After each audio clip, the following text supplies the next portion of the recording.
Halo semuanya, salam kenal. Saya Astrid di Shizuoka, Jepang. Hari ini saya mau share pengalaman saya studi di Jepang. Saya sendiri lulus sekolah di Jepang sudah cukup lama, tahun 2010, jadi 13 tahun yang lalu. Tapi semoga pengalaman saya ini masih ada manfaatnya untuk teman-teman yang ada di Indonesia. Hai, pertama saya mau memperkenalkan diri dulu dengan singkat. Saya dulu sekolah di IPB Bogor. Di IPB Bogor saya lulus tahun 2000. Lulus tahun berapa ya? Itu 2002. 2002 saya dari Fakultas Kedokteran Hewan. Sebenarnya saya program studinya 6 tahun untuk jadi dokter hewan, tapi di tahun kelima waktu saya koas saya dapat karena saya melamar beasiswa, saya dapat beasiswa dari Ministry of Foreign Affairs of Japan, Departemen Luar Negeri, DEPLU. Nama beasiswanya AYF, Asian. Maaf ya kalau saya salah ketik sedikit supaya waktunya tidak terbuang banyak. Asian Youth Fellowship tahun 2004. Ini untuk mahasiswa ASEAN plus India plus Bangladesh. Dari setiap negara ini, jadi kurang lebih ada 11 apa 12 negara ya, kurang lebih segitu. Setiap negaranya setiap negara dipilih antara 1 sampai 2 pelajar per negara.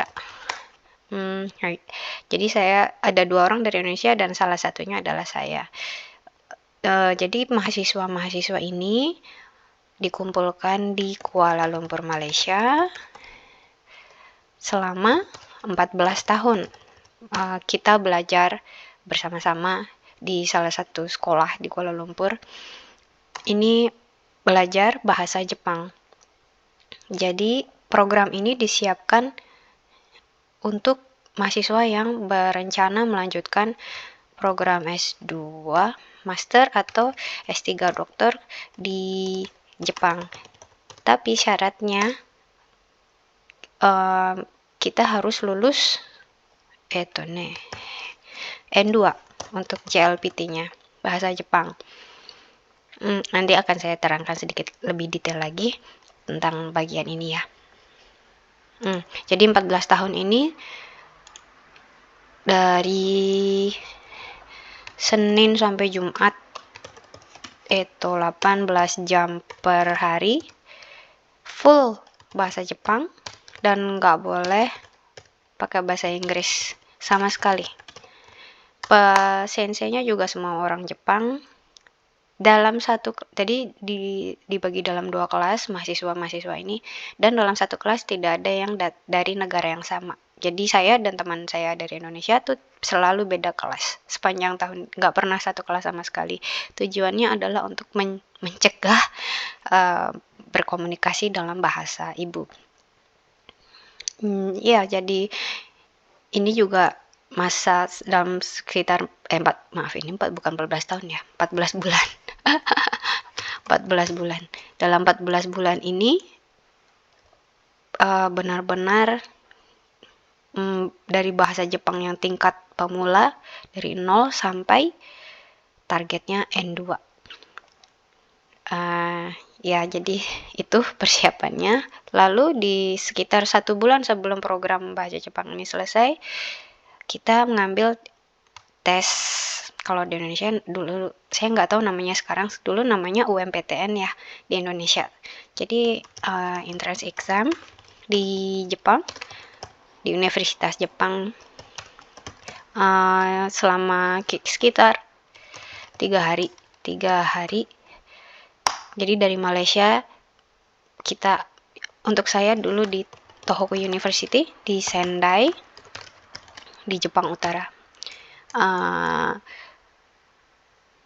3 hari itu Jadi dari Kuala Lumpur saya terbang ke itu Sendai untuk ambil ujiannya dalam bahasa Jepang dan bahasa Inggris.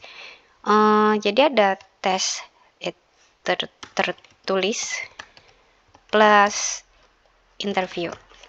Interviewnya bahasa Jepang, full Jepang, dan tes tertulisnya dua-duanya ya, bahasa Jepang dan English. Ujian masuknya seperti apa itu tergantung dari field, tergantung dari jurusan kita, jurusan mahasiswa beda-beda ya. Karena saya dulu saya masuknya ke animal science, ini saya sudah banyak lupa ujiannya cepatnya apa, tapi yang saya ingat adalah biologi ya.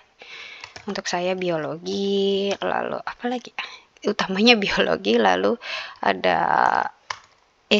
nulis esainya ini dalam bahasa Inggris. Dan ujian ini saya bukan ujian khusus untuk mahasiswa asing, tapi ujian umum. Jadi saya satu-satunya mahasiswa asing waktu itu. Lainnya adalah mahasiswa Jepang.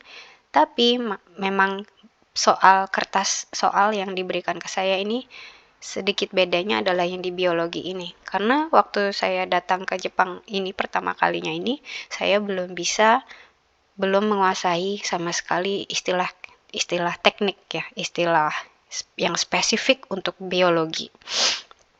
Saya tahu biologi, waktu itu saya tahu biologi bahasa Jepangnya apa, tapi saya nggak tahu misalnya herbivora itu bahasa Jepangnya apa, atau enzim molekul seperti itu, yang tekniknya gitu ya. Kita nggak belajar sama sekali di sekolah waktu itu. Jadi karena yang ada keterbatasan bahasa di sini, jadi ininya pakai bahasa Inggris ya, seingat saya. Yang bahasa Jepangnya itu ada lagi apa ya? Cuma saya nggak ingat, kayaknya tertulis ada yang gampang dan bisa bahasa Jepang. Cuma saya agak nggak ingat gitu apa temanya apa. Yang ada juga terjemahan. Iya, terjemahan. Jadi ada ujian translation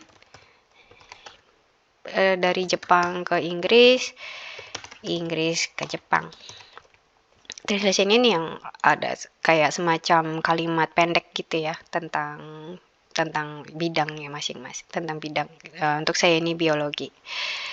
Lalu ada bikin essay, ini juga ada beberapa topik pilihan, dan semua mahasiswa baik Jepang dan maupun saya harus nulis dalam bahasa Inggris. Dan lalu interviewnya dalam bahasa Jepang.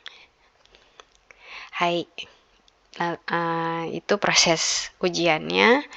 Kalau ada yang pengen tahu lebih detail lagi, silakan komen. Nanti saya coba jawab sesuai ingatan saya ya. Terus itu beasiswa pertama ini, jadi saya dapat dua beasiswa yang menjadi satu set. Ini yang pertama. Lalu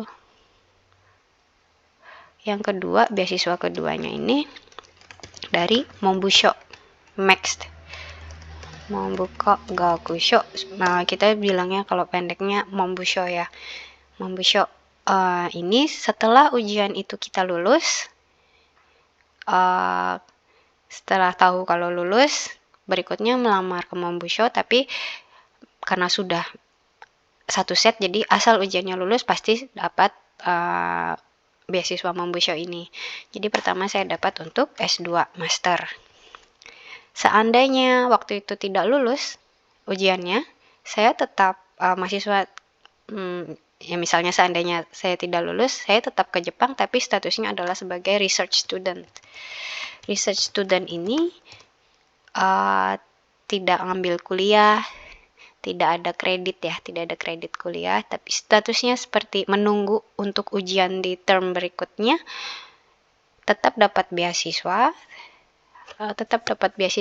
Maaf, saya nggak tahu tepatnya apakah sama besarnya dengan mahasiswa yang sebenarnya masuk master atau doktor atau bukan, tapi ada biaya diberi biaya hidup.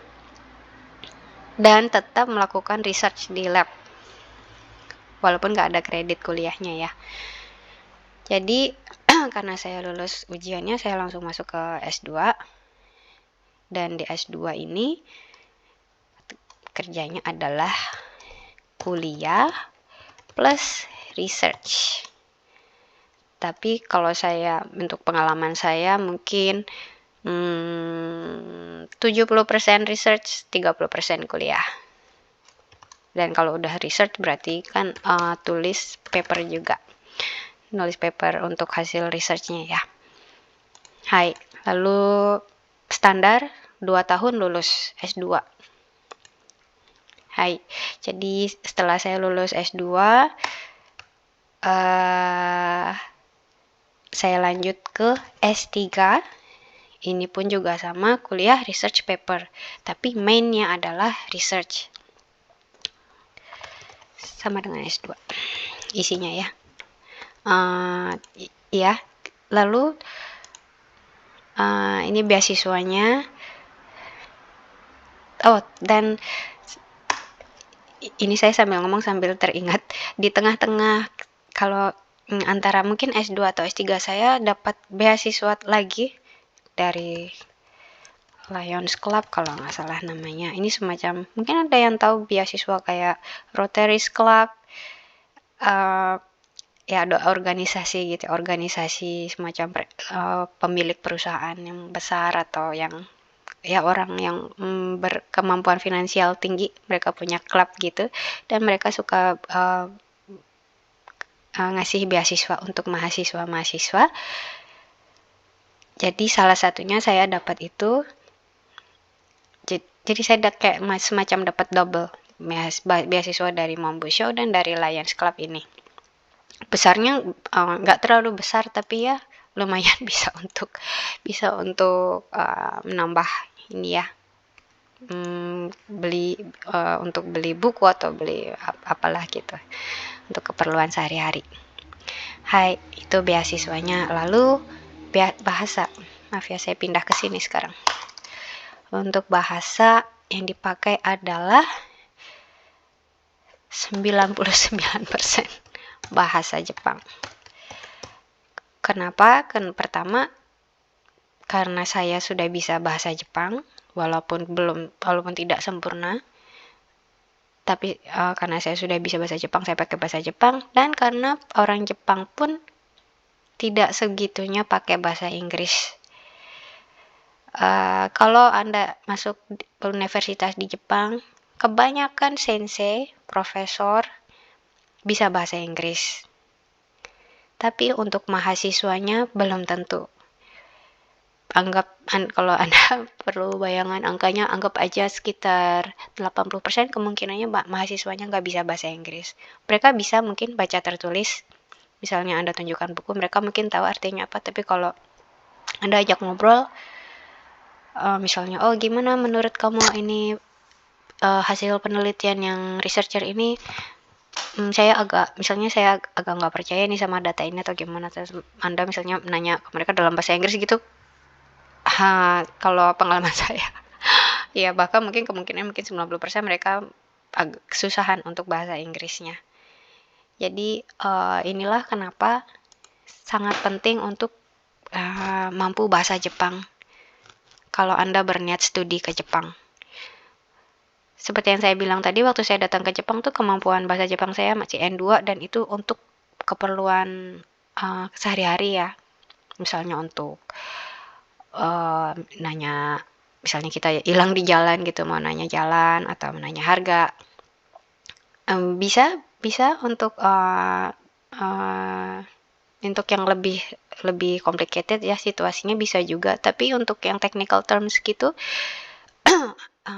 ya untuk presentasi atau untuk memahami presentasi teknik yang spesifik di bidang Anda, ya itu sangat perlu lagi latihan sendiri di luar textbook. Itu benar-benar yang harus banyak belajar langsung dari lab, dari anggota lab, atau juga dari banyak mendengarkan presentasi orang lain. Jadi itu N2 ya. N1 juga di buku textbook N1 pun juga kan nggak belajar tentang technical terms ya, jadi itu benar-benar tergantung kitanya sendiri. Dan bahasa Inggris tuh juga, saya nggak bilang bahasa Inggris tuh useless ya, masih sangat berguna. Untuk apa? Kalau Anda ambil master atau doktor, itu Anda harus publish papers di international journals ya. Jadi bahasa Inggris wajib bisa, wajib saya bilang. Jadi intinya Anda harus bisa bahasa Jepang, setidaknya untuk berkomunikasi dengan anggota lab tentang isi pekerjaan Anda di lab. Yang kedua, bahasa Inggris untuk publish papers Anda. Ya. Lalu apalagi ya saya mau share ya. Ya studi. Tadi saya bilang ada kuliah, lalu tapi mainnya research. Research ini, oh ya saya lupa bilang tadi di waktu Mombusho, untuk apply beasiswanya harus buat research plan ya. Research plan ini untuk dicocokkan dengan profesor mana yang researchnya cocok dengan yang Anda rencanakan, yang Anda berminat. Tapi ini saya baru tahu setelah sampai di Jepang atau setelah dapat beasiswanya. Research plan ini untuk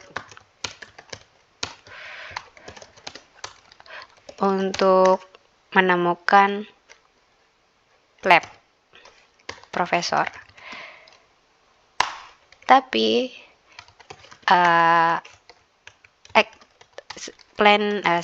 actual research yang sebenarnya belum tentu sesuai dengan plan Anda. Jadi ini tergantung dari lab, tergantung dari research yang sedang berjalan, yang sudah ada projectnya di lab yang Anda datangi. Contohnya saya dulu research plan saya adalah tentang apa ya? Oh ya, tentang hypocalcemia. Benar nggak ya? Di sapi perah. Ini plan saya, dan saya dapat profesornya di Tohoku University ini. Tapi actualnya research saya jadi Japanese black cattle. Kalau Anda Google saya ada research paper saya tentang Japanese black cattle yang tentang growth hormone ya, growth hormone gene, tentang gen di Japanese black cattle. Japanese black cattle nih mungkin kalau yang bukan bidangnya mungkin nggak tahu, tapi Kobe beef, kalau Anda tahu Kobe beef yang mahal terkenal itu, ya itu adalah Japanese black cattle. Jadi saya meneliti tentang gen growth hormonnya. Jadi ini sama sekali, walaupun sama-sama tentang sapi researchnya, tapi amat sangat tidak berhubungan. Jauh. Ya, tapi saya juga bukan yang ada masalah sih dengan ini nggak sesuai dengan plan saya. Ya saya suka sains, saya suka belajar. Ya, jadi saya oke-oke aja ngikutin project yang ada. Dan ya saya belajar benar-benar, bisa dibilang saya belajar dari nol tentang bidang ini. Tapi yang tadi saya bilang, dengan kemampuan bahasa saya,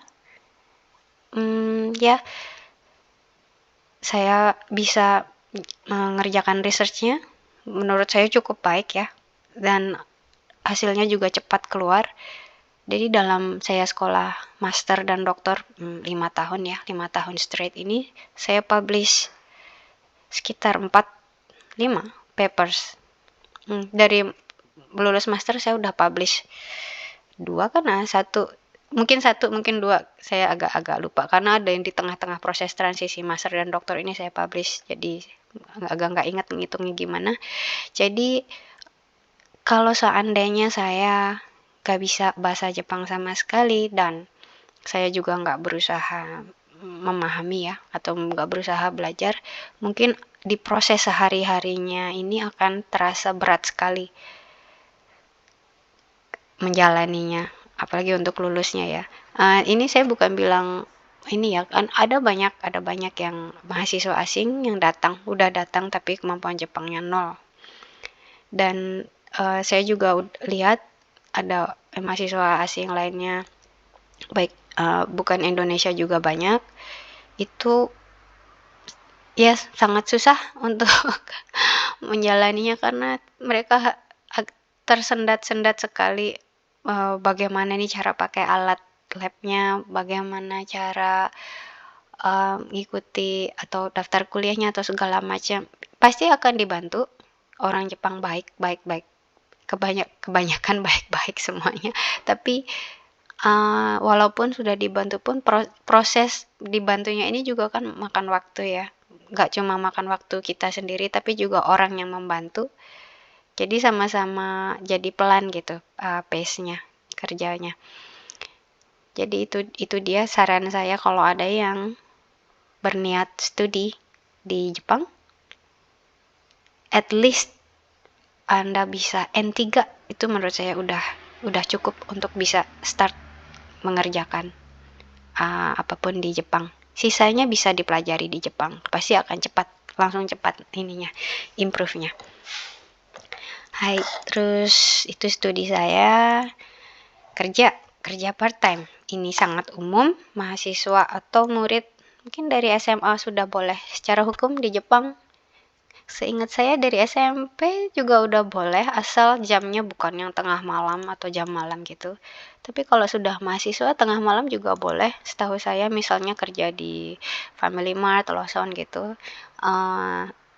Saya dulu kerja part time ngajar bahasa Indonesia untuk